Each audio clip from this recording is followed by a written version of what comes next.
此人身上疑点重重，顶着仙力冲击，对茶和羽翼，他的道心究竟是谁？两全塌方，你的作用有限，还是拿下。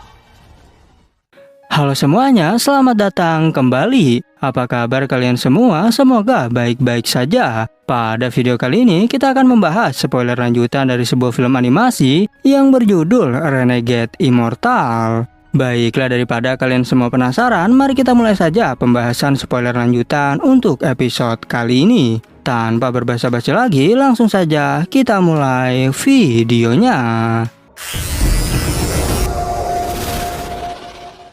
Cerita ini berlanjut, kita diperlihatkan Wang Lin yang membebaskan pria pemilik gua sebelumnya, sehingga tatapan para murid dan seorang wanita cantik tertuju padanya. Ketegangan pun semakin meningkat saat beberapa tetua sekte muncul untuk menyelidiki kejadian tersebut. Secara tiba-tiba suasana di sana menjadi hening ketika pria tua berdiri dengan sorot mata tajam. Dia mencari keberadaan seseorang yang tak kunjung datang. Akhirnya ia pergi bersama dua orang temannya menuju ke arah gunung. Sedangkan di tempat lain tetua bernama Liu Fulin terjebak dalam ambisi serta keserakahannya. Tiga pria tua tadi yang sedang mencari seseorang adalah bagian dari sekte pemurnian jiwa. Mereka bukan hanya sekedar anggota biasa, melainkan murid dalam sekaligus dekan dari sekte luar. Wang Lin yang mengamati mereka menyadari jika tetua tersebut berada di tahap Nasken Soul, sementara dua rekannya berada di tahap akhir formasi inti. Mereka awalnya pergi bertiga, namun kini hanya tinggal tetua itu yang tersisa. Dirinya terlihat kebingungan dan ketakutan setelah keluar dari gunung tersebut, lalu tanpa banyak bicara dia mengeluarkan batu giok untuk mencatat sesuatu. Setelahnya sang tetua melemparkan batu giok, yang segera melesat menuju sekte pemurnian jiwa. Banyak murid luar yang terkejut karena situasi tiba-tiba berubah, tetapi berbeda dengan Wang Lin yang tetap tenang sambil melanjutkan kultivasinya. Sedangkan tetua tadi terus mengamati para murid untuk mencari sesuatu yang tampak mencurigakan. Ternyata saat dirinya berada di dalam gua bersama dua temannya, ia menemukan fakta yang mengejutkan, sebab vena roh yang seharusnya menjadi sumber energi utama telah terkuras habis dalam waktu singkat, bahkan benih yang mereka sentuh langsung menjadi debu seperti kehilangan energi spiritualnya. Tak berselang lama datang 10 orang murid dalam di hadapan tetua itu. Mereka semua merupakan praktisi penting dengan kekuatan luar biasa. Salah satu di antaranya adalah seorang tetua berjubah hitam, yang berada di tahap Nasken Soul. Sang tetua tersebut pun segera memerintahkan, agar semua murid sekte luar dilarang meninggalkan tempat itu, dan apabila ada yang mencoba melarikan diri maka hukumnya adalah kematian. Tetua pertama bersama tetua berjubah hitam, masuk ke sekte pemurnian jiwa untuk melapor pada pemimpin sekte. Sedangkan Wang Lin sendiri menyadari situasi yang semakin berbahaya, ia akan bertindak jika dirinya benar-benar terpojok, dan dia akan melarikan diri menggunakan bantuan dari binatang nyamuk miliknya. Beberapa saat kemudian, sekelompok praktisi berjubah merah datang dengan membawa jiwa pendendam di sekitar mereka. Mereka langsung membagi para murid luar menjadi 10 kelompok untuk diperiksa, lalu setelahnya setiap murid dipanggil satu persatu, dan mereka hanya perlu menunjuk ke arah alis murid tersebut. Wang Lin berada di kelompok ketiga, tapi dia terus mempertahankan ketenangannya agar tidak dicurigai. Dirinya juga tahu kalau para pemeriksa ini hanyalah seorang Nasken Soul tingkat menengah, namun suasana mulai mencekam saat satu orang murid mencoba melarikan diri.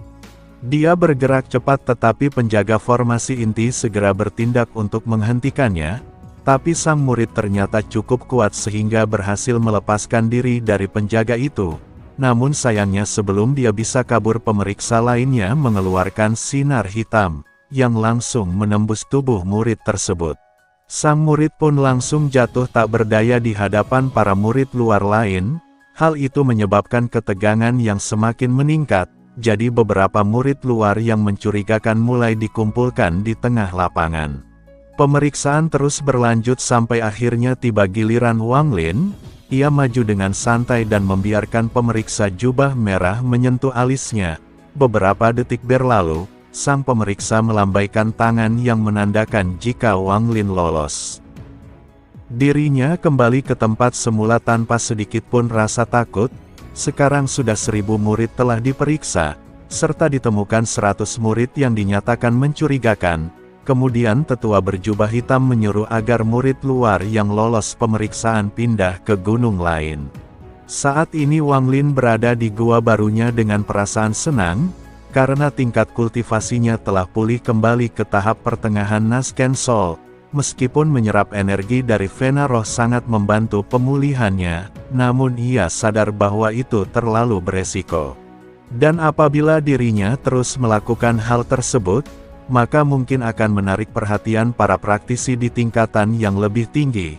Tetapi Wang Lin menyadari jika yang dia serap hanyalah cabang kecil, sedangkan Vena Roh utama berada di bawah sekte dalam pemurnian jiwa. Tapi kalau dirinya berhasil sampai ke sana, pemulihannya pasti bisa lebih cepat. Wang Lin pun berpikir untuk mempertimbangkan segala sesuatu yang mungkin terjadi. Sebab jika rencananya berhasil maka dia akan mendapat kekuatan yang cukup untuk menghadapi siapapun. Namun kalau gagal dirinya sudah menemukan jalan keluar dengan keputusan yang telah diambil.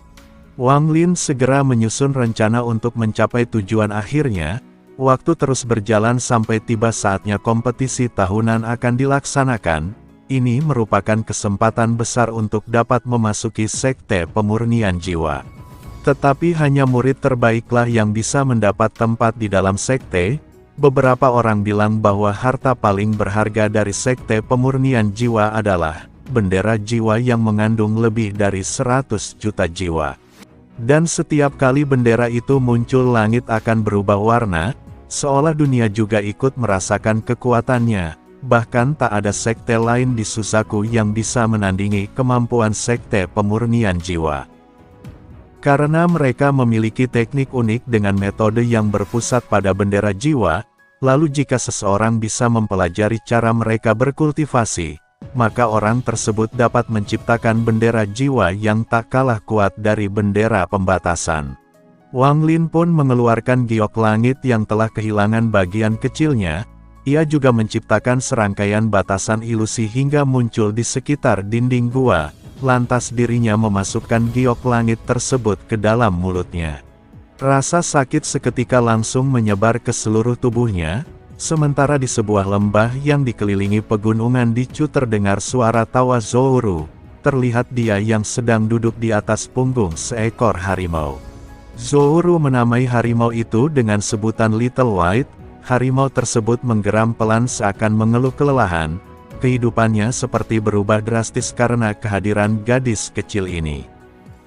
Zouru selalu menemukan cara untuk menghukum dan mempermainkannya.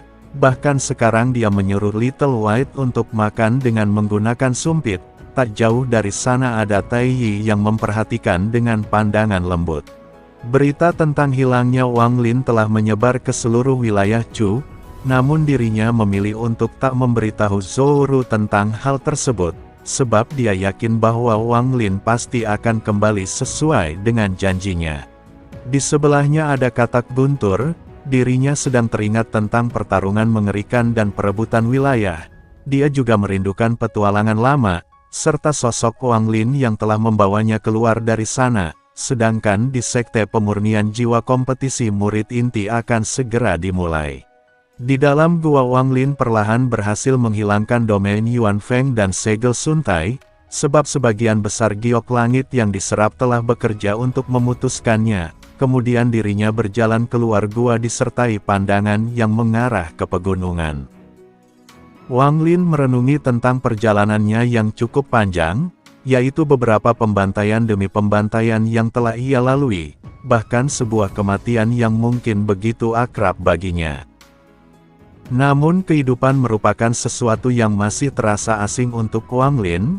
Kehidupan baru Limuan dan kebangkitannya sendiri adalah sebagai contoh, tapi dia sadar bahwa pemahamannya tentang kehidupan serta kematian merupakan kunci untuk menembus tahap formasi jiwa. Dari kejauhan Wang Lin melihat seorang wanita yang sedang mengawasinya diam-diam.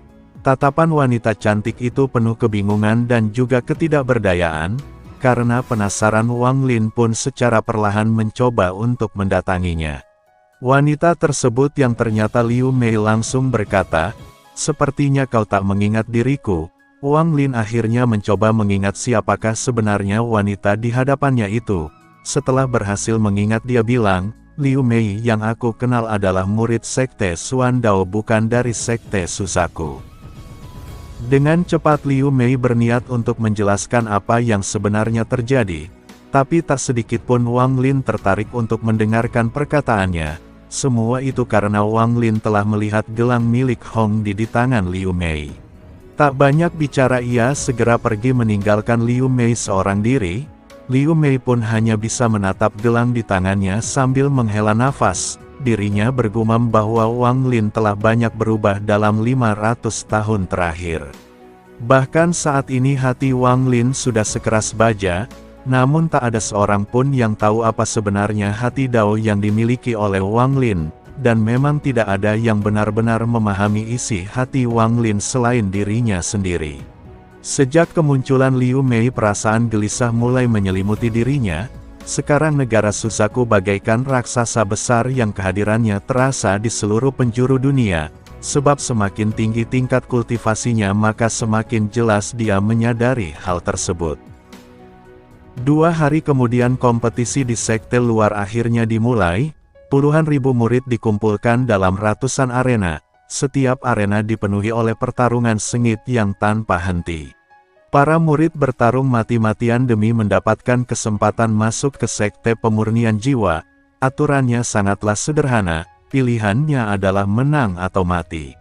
Kehidupan para murid bukanlah hal yang dianggap penting bagi para juri, karena jika mereka mampu membunuh setiap lawan, maka peluang diterima ke sekte pemurnian jiwa meningkat drastis.